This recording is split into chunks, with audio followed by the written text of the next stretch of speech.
Assalamualaikum. Di sini saya akan membahas adab makan dan minum. Adab makan dan minum yaitu ada dua. Yang pertama, tata krama makan dan minum.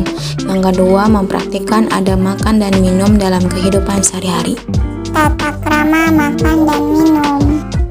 Aturan-aturan yang telah ditetapkan dalam agama Islam mengenal adab sopan santun makan dan minum, serta doa yang menyertai harus dipelajari dan diamalkan dalam kehidupan sehari-hari.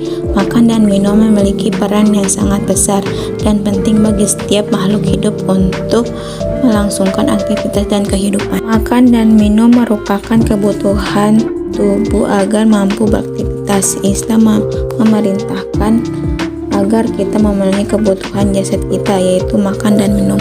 Manusia hidup bermasyarakat, artinya mereka dalam kehidupan sehari-hari perlu menjalani hubungan kerjasama yang baik, harmonis, dan penuh kekeluargaan terhadap sesama. Akan tetapi, makan dan minum diharapkan dapat lebih kuat dalam melaksanakan ibadah kepada Allah Subhanahu wa Ta'ala dan melaksanakan semua yang diajarkan Nabi Muhammad SAW. Dalam makan dan minum, hendaknya manusia mampu merasakan nikmatnya karunia atau rahmat Allah Subhanahu wa Ta'ala yang terkandung di dalam makanan dan minum tersebut, serta mampu membawa dirinya untuk lebih dekat dan takwa kepada Allah Subhanahu wa Ta'ala, kemudian mau bersyukur atas nikmat yang telah diberikan Allah kepada dirinya. Hal ini sebagaimana dijelaskan dalam kitab Al-Quran surah Al-A'raf ayat 31. Contoh adab makan dan minum. Yang pertama, setiap hendaknya membersihkan tangan terlebih dahulu. Sebelum memulai makan dan minum harusnya berdoa terlebih dahulu. Ketika makan dan minum hendaknya duduk dengan tenang dan sopan. Makan dan minum dengan tidak tergesa-gesa. Pada waktu makan dan minum sebaiknya dengan tangan kanan. Makan dan minum yang halal dan bergizi, dan setelah makan dan minum hendaknya berdoa. Mempraktikkan adab makan dan minum dalam kehidupan sehari-hari. Islam sangat memperhatikan soal tata cara makan dan minum. Adab makan secara langsung dicontohkan oleh Nabi Muhammad SAW.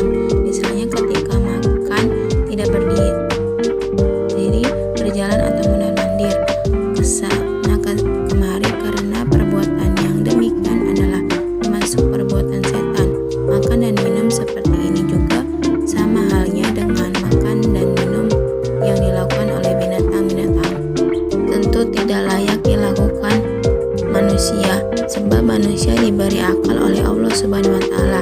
Kita sebagai seorang mukmin harus memperhatikan tata cara makan dan minum sebagaimana diajarkan dan dicontohkan Nabi Muhammad SAW.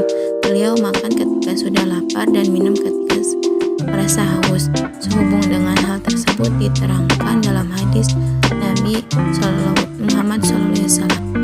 Makan terlalu banyak hukumnya makruh apabila berlebihan dan melampaui batas, karena makan dan minum secara berlebihan dapat menyebabkan perut sakit, menjadikan orang malas, dan dapat merusak tubuh. Islam sangat melarang sikap berlebih-lebihan atau israf dalam segala hal, termasuk dalam hal makan dan minum. Secara tegas dan jelas Allah Subhanahu wa Ta'ala menyatakan ketidaksukaan terhadap orang yang makan dan minum secara berlebih-lebihan, sebagaimana dijelaskan dalam firman Allah Subhanahu wa Ta'ala surat Al-A'raf ayat 31, yang artinya makan dan minumlah tetapi jangan berlebih-lebihan.